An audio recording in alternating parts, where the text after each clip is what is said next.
जे काही टेलिव्हिजनवर मी बघतो त्याहीपेक्षा व्हॉट्सअप आणि याच्यातून जे मेसेजेस येतात ते मेसेजेस थोडंसं काळजी करण्यासारखे आहेत. आणि काही मेसेजेसची तपासणी केल्याच्या नंतर ही गोष्ट लक्षात आली की 5 जर मेसेजेस आले तर त्यातले 4 तरी कमीत कमी खोटे असतात. आणि हे खोटे मेसेज देऊन लोकांच्यामध्ये एक प्रकारचा संभ्रम निर्माण करण्याच्या संबंधीची काळजी घेतली जाते. आणि काही वास्तव चित्र पुढे आलं तर त्याबद्दलची पुन्हा पुन्हा मांडणी करून त्यामधून एक प्रकारचा गैरसमज करण्याच्या बद्दलची काळजी या ठिकाणी कुणाचं आयोजन आहे का काय याची शंका ही निश्चितपणानं वाटते. आता दिल्लीच्या जवळ निजामुद्दीनला झालेला प्रकार, ते संमेलन होतं. खरं सांगायचं म्हणजे अशा आत्ताच्या परिस्थितीमध्ये हे संमेलन घ्यायलाच नको होतं. त्या संमेलनाला ज्यांनी कोणी परवानगी त्या ठिकाणी दिलेली असेल ती परवानगी देण्याची अजिबात आवश्यकता नव्हती. आता महाराष्ट्राचंच उदाहरण दिलं तर महाराष्ट्रामध्ये काही ठिकाणी अशाच प्रकारचं संमेलन घेण्याच्याबद्दलचा विनंती ही धार्मिक संघटनेच्या वतीने केली होती. पण आपल्या राज्याचे गृहमंत्री अनिल देशमुख आणि त्यांच्या सहकार्याने मुख्यमंत्र्यांनी विचार केला आणि त्यांनी परवानगी नाकारली. आणि म्हणून ती खबरदारी दिल्लीमध्ये घेतली असती तर पुन्हा पुन्हा आज टेलिव्हिजनवरून एखाद्या वर्गाला एखाद्या समाजाच्या संबंधीचं एक चित्र वेगळं मांडण्याच्या संबंधीचा प्रयत्न करून त्याच्यातून सांप्रदायिक ज्वर वाढेल का काय अशा प्रकारची परिस्थिती निर्माण केली जाते. ती करण्याची संधी मिळाली नसते. आणि आणखीन एक गोष्ट आहे की जे काही दिल्लीमध्ये घडलं ते रोज टेलिव्हिजनवर दाखवायची गरज आहे का? ते रोज रोज दाखवून त्याच्यातून आपण काय परिस्थिती निर्माण करू पाहतो.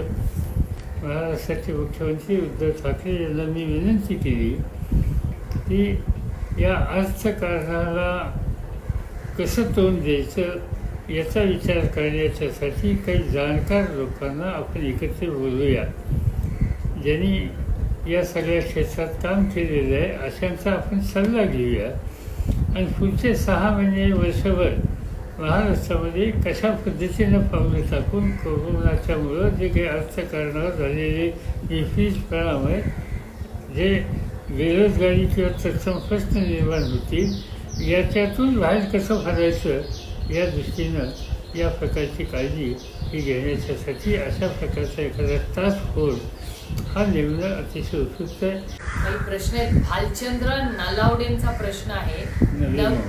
नवी मुंबई फळ व भाजी मार्केटमध्ये मधून पुन्हा गर्दी वाढल्याने करोना विषाणूचा संघर्ष होऊ भीती वाढली आहे. तर ह्याच्यासाठी काहीतरी लक्ष घालावं, आपण स्वतः लक्ष घालून सूचना कराव्या प्रशासनाला. असं आहे की हे खरं आहे.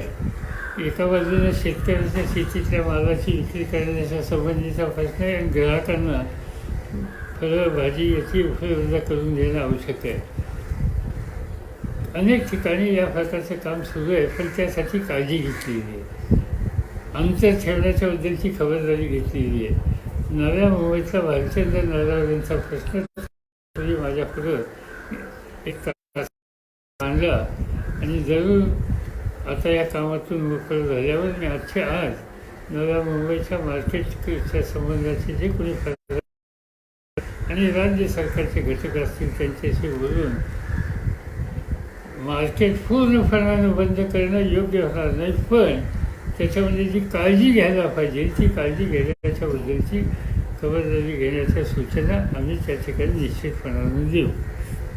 धीरज पाटील, आदरणीय पवार साहेब, लॉकडाऊनमध्ये कोल्हापूर जिल्ह्यातील उपरी या गावातील 25,000 चांदी मजूर सध्या बेरोजगार आहेत. यांच्यासाठी सरकार काही मदत करेल का? कारण सर्व लोक या चांदी व्यवसायावर अवलंबून आहेत.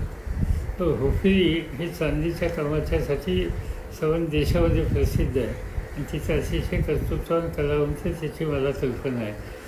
अनेक ठिकाणी असे कलावंत आहेत, रोजंदारीवरचे लोक आहेत किंवा काही ठिकाणी हातमागावर काम करणारे कार्यक्रम आज येवला बघितलं तुम्ही, सिन्नर बघितलं किंवा अशी काही ठिकाणं आहेत किंवा आपण तुमच्या औरंगाबादच्या जवळ बघितलं तर त्या ठिकाणी विणकाम करणारे लोक आहेत. नागपुरामध्ये संख्या या सगळ्या घटकाच्यासाठी वेगळे सहाय्य करण्याच्या संबंधीची भूमिका ठिकठिकाणी घेतली जाते. मला एका गोष्टीचा आनंद आहे की कोल्हापूर असो नाही तर अन्य ठिकाणी असो, लोकांनी स्वयंसेवी संस्थांनी अशा सगळ्यांना मदत करण्याच्यासाठी मदतीचा हात त्यांच्या पुढे केलेला आहे. पण हे जरी असलं तर त्यांना एक आर्थिक मदत करण्याच्या दृष्टीनं केंद्र सरकारने आग्रह करतो की तुम्ही एक इकॉनॉमिक पॅकेज, आर्थिक पॅकेज द्या आणि अशा सगळ्या कारागिरांना रोजगार ज्यांचा मोकळा आहे अशा सगळ्यांना असंघटित घटकांना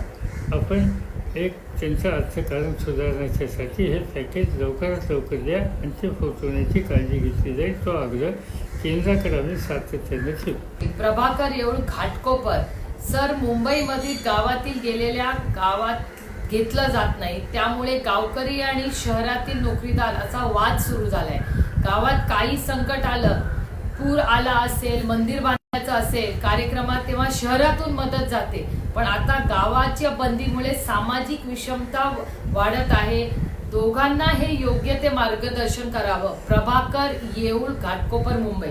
अशा तक्रारी ऐकायला मिळाल्या म्हणून राज्य सरकारने अनेक गावांच्या अनेक पंचायतीच्या कार्यक्षेत्रामध्ये कॅम्प्स उघडले. त्या कॅम्प्समध्ये इकडून जाणाऱ्या लोकांची 2 वेळची भोजनाची व्यवस्था आणि त्याबरोबर मेडिकल एडच्या संबंधीची व्यवस्था 15-20 माणसांची उपस्थितीमधनं लग्न लावण्याला परवानगी देता येईल का? त्याला परवानगी द्यायची गरज नाही. मी म्हणतो की काटकसर करा, याच्यानंतर अर्थकारण बिघडणार आहे आणि त्यासाठी आत्तापासून स्वतःची मानसिक आणि कौटुंबिक तयारी ठेवा. ती ठरायची असेल तर आता लग्नामध्ये 4-5 लोक दोन्ही बाजूचे 5-5 लोक बोलून लग्न करा आणि त्याच्यावरचा खर्च पूर्णपणे चालून जी काही रक्कम वाचेल ती स्वतःचा व्यवसाय वाढवण्याला करून ठेवा. ना जनधन गावाकडे घरी आमच्यापर्यंत मदत कशी मिळणार? सरकारचं काही धोरण आहे का? रेशन म्हणजे 2 आहे की हे काही ठिकाणी जे कॅम्प्स काढले त्या कॅम्पच्या माध्यमातून तर हे आहेतच, त्याच्यातले वाद नाही. आणि म्हणून ते कॅम्प्स भोजनाची वगैरे व्यवस्था ती केलेलीच आहे. पण आपण त्यापेक्षा अधिक काही आणखी बोलायची काही गरज नाही. माझा एकच सल्ला आहे की बाबांनो, घरी राहा.